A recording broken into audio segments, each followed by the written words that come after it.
पिछली बार हम पढ़ चुके हैं कि VSEPR थ्योरी किस प्रकार सहायक है ज्यामिति दर्शाने के लिए, ज्यामिति बताने के लिए।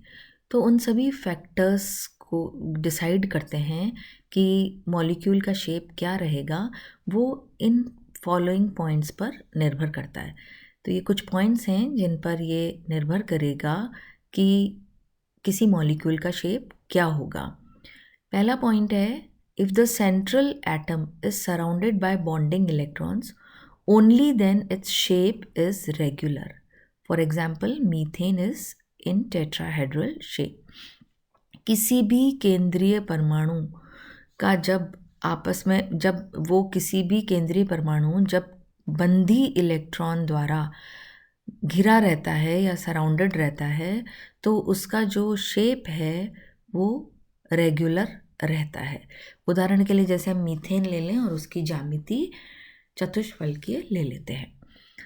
दूसरा जो पॉइंट है वो है, यदि कोई भी केंद्रीय परमाणु बंधी अथवा आबंधी मतलब बॉन्डिंग या नॉन बॉन्डिंग दोनों प्रकार के इलेक्ट्रॉन से घिरा रहता है, तो उसका जो आकार है वो रेगुलर नहीं रहता है। जैसे अमोनिया का उदाहरण ले लें हम, तो जो बॉन्ड एंगल है अमोनिया का HNH वो 107 डिग्री हो जाता है, किसकी तुलना में जो टेट्राहेड्रल का होता है 109 डिग्री 28 मिनट, उसकी तुलना में वो घटकर या डिस्टॉर्टेड होकर के वो 107 डिग्री हो जाता है। तीसरा पॉइंट है, यदि हम कंसिडर करें कि AB type of molecule, AB molecule की हम बात करें, तो जो इलेक्ट्रोनेगेटिविटी है B की वो BAB के बंध कोण को इफेक्ट करेगी, यानी कि उसका प्रभाव बंध कोण पर पड़ेगा। क्या होगा कि यदि इलेक्ट्रोनेगेटिविटी B की अधिक होती है तो बॉन्ड एंगल जो है वो कम हो जाएगा।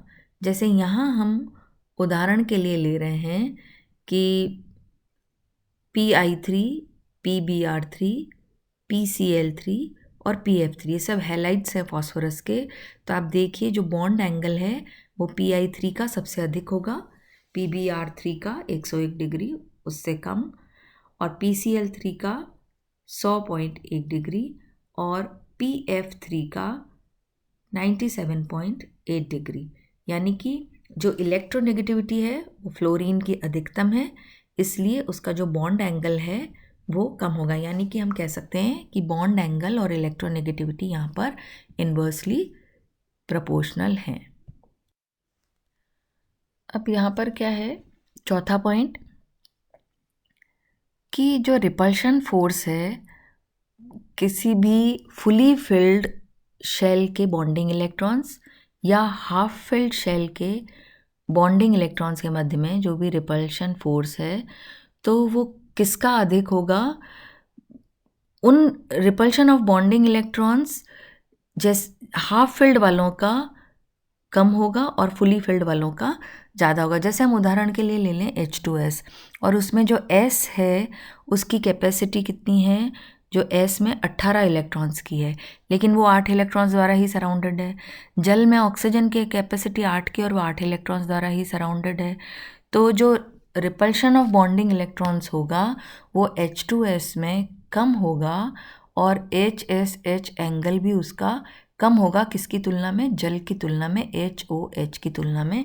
तो यहाँ देखें H2O में 104.45 डिग्री का एंगल है और H2S में 92.2 डिग्री का एंगल है।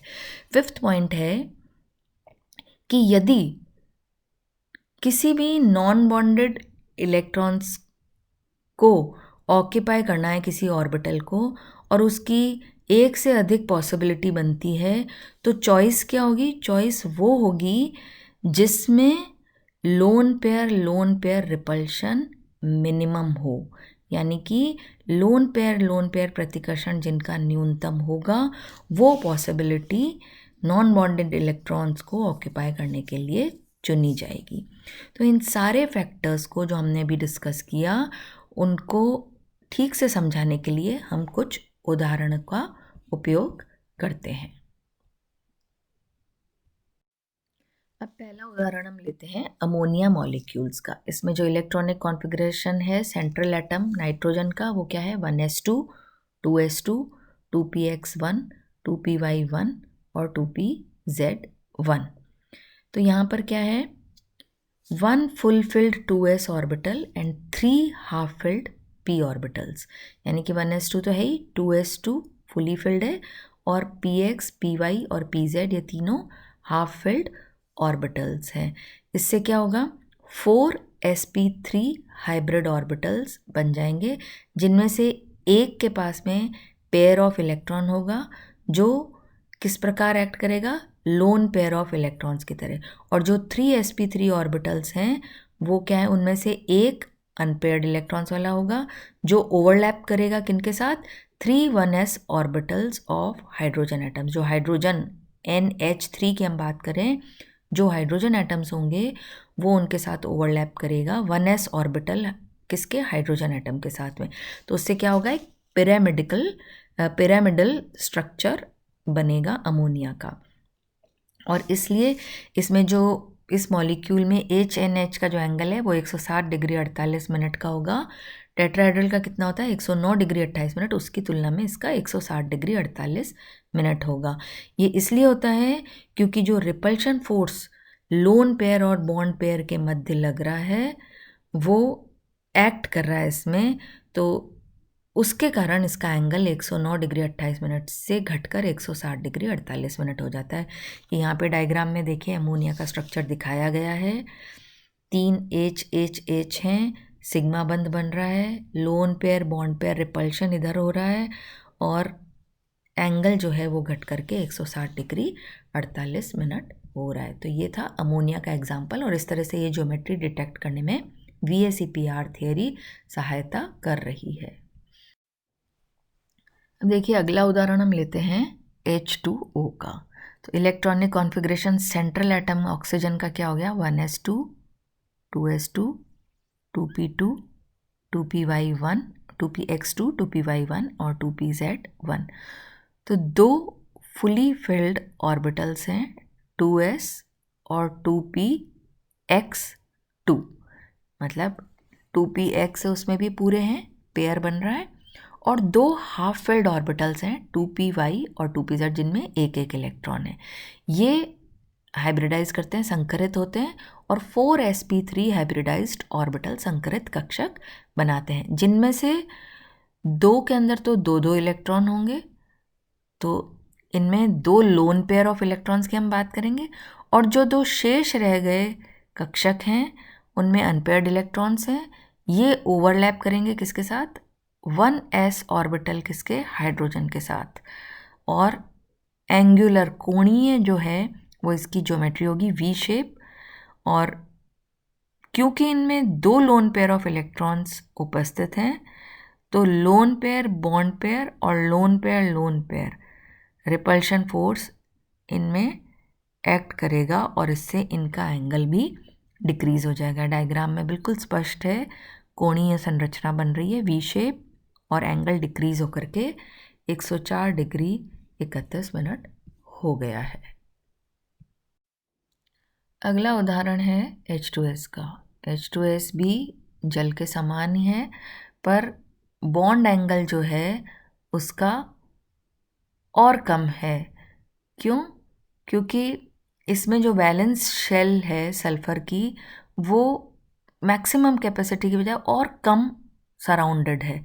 जैसे हम बात कर रहे थे सल्फ़र का 18 होता है, तो ये कंपैरेटिवली कम सराउंडेड है, इसलिए जो बॉन्ड पेयर और लोन पेयर रिपल्शन है वो इसका घट जाता है, और लोन पेयर रिपल्शन फोर्स जो है वो ज़्यादा प्रोमिनेंट हो जाता है। इसलिए जो इसका बॉन्ड एंगल है HSH वो 92 डिग्री हो जाता है। तो ये देखिए एंगुलर मॉलिक्यूल ये H2S का है, जल से मिलती जुलती संरचना है, पर क्योंकि सल्फ़र का 18 होता है और ये और कम मतलब इसके अंदर घिरा रहने के कारण इसका जो एंगल है 92 डिग्री हो जाता है। अब अगला उदाहरण SF4 मॉलिक्यूल का। इसका जो सेंट्रल एटम है उसका electronic configuration sulphur 16, 1s2, 2s2, 2p6, 3s2, 3p4 और 3d 0। ग्राउंड स्टेट में क्या होगा, 3s में 2 इलेक्ट्रॉन्स और 3p में 4 इलेक्ट्रॉन, जिसमें से एक पेयर्ड, एक अनपेयर्ड। एक्साइटेड स्टेट में s में तो वही रहेंगे, लेकिन p में क्या होगा, सिंगली ऑक्यूपाइड होकर के और एक d में चला जाएगा एक्साइटेड होके, तो sp3d हाइब्रिडाइजेशन हो जाएगा। तो 5 sp3d हाइब्रिड ऑर्बिटल्स ये ट्रायंगुलर बाइपिरामिडल शेप में हो जाएंगे, जिसमें से एक pair of electrons lone pair के रूप में उभर करके आएगा और यहाँ पर ये एक डिस्टॉर्टेड विकृत चतुष्फलकीय संरचना के रूप में, यहाँ पर आप ये देखिए सल्फर बीच में है और F4 मॉलिक्यूल्स, 4 फ्लोरीन के मॉलिक्यूल्स है और जो इसका लोन पेयर है वो उभर करके सामने आ गया है। तो इस तरह से एक डिस्टॉर्टेड टेट्राहेड्रल स्ट्रक्चर प्राप्त होगा। नेक्स्ट एग्जाम्पल हम ले रहे हैं BrF4- आयन का। इसमें सेंट्रल एटम ब्रोमीन ये 3 सहसंयोजक बंध बनाएगा 3 फ्लोरीन एटम्स के साथ में, और चौथा फ्लोराइड जो आयन है वो कोऑर्डिनेट बॉन्ड बनाएगा ब्रोमीन के साथ में। इसका इलेक्ट्रॉनिक विन्यास है 1s2, 2s2, 2p6, 3s2, 3p6, 3d10, 4s2 and 4p5। तो ग्राउंड स्टेट में देखिए 4p में 5 इलेक्ट्रॉन हैं। एक्साइटेड स्टेट में क्या होगा, 5 में से एक इलेक्ट्रॉन एक्साइट होकर के उधर चला जाएगा पेयर्ड में से, तो sp3d2 हाइब्रिडाइजेशन होगा और 3 कोवलेंट बॉन्ड और एक कोऑर्डिनेट बॉन्ड बनने के बाद में जो कॉन्फ़िगरेशन होगा देखिए नीचे एक इस तरह से हो जाएगा, ये डॉटेड लाइन से दिखाया तो 3 कोवलेंट बॉन्ड बनेंगे और एक कोऑर्डिनेट बॉन्ड बनेगा। तो जो हाइब्रिडाइजेशन होगा वो चेंज होकर के किस में हो जाएगा, sp3d2 हाइब्रिडाइजेशन हो जाएगा। तो ये 6 ऑर्बिटल्स जो हैं ये ओरिएंटेड मतलब ऑक्टाहेड्रल शेप में आ जाएंगे। अब क्योंकि मिनिमम रिपल्शन 2 लोन पेयर के मध्य है, तो ये इस तरह से एकोमोडेट हो जाएंगे एक्सियल पोजीशन पे कि एक स्क्वायर प्लेनर ज्योमेट्री बन जाएगी। तो BrF4- की जो ज्योमेट्री है वो होगी वर्गाकार समतलीय। अभी अंतिम उदाहरण हम देख लेते हैं NO2, NO2+ और NO2- की संरचना। ये आइसोएटॉमिक मॉलिक्यूल्स हैं, लेकिन क्योंकि इनके नॉन बॉन्डेड इलेक्ट्रॉन्स की जो संख्या है वो डिफ़र करती है, वो अलग अलग है, इसलिए इन तीनों स्पीसीज़ का जो आकार है वो अलग होगा। आप देखिए NO2- का रिपल्शन बाय 2 इलेक्ट्रॉन्स 115 डिग्री का एंगल बन रहा है। यहाँ पर रिपल्शन एक इलेक्ट्रॉन से है NO2 में तो 135 का बन रहा है, और कोई रिपल्शन नहीं है तो लीनियर सी ज्योमेट्री बन रही है और NO2- का ये स्ट्रक्चर है। तो VSEPR थ्योरी यहीं पर ही समाप्त होती है और हमने इसके अंतर्गत विभिन्न विभिन्न ज्यामिति कैसे निकाली जाती है, इसके आधार पर कैसे डिसाइड की जाती है, इसको हमने यहाँ पर discuss. Thank you so much. अगली क्लास में कुछ हम प्रैक्टिकल एस्पेक्ट्स के साथ मिलेंगे, कुछ प्रैक्टिकल एक्सपेरिमेंट्स की बात करेंगे। थैंक्स।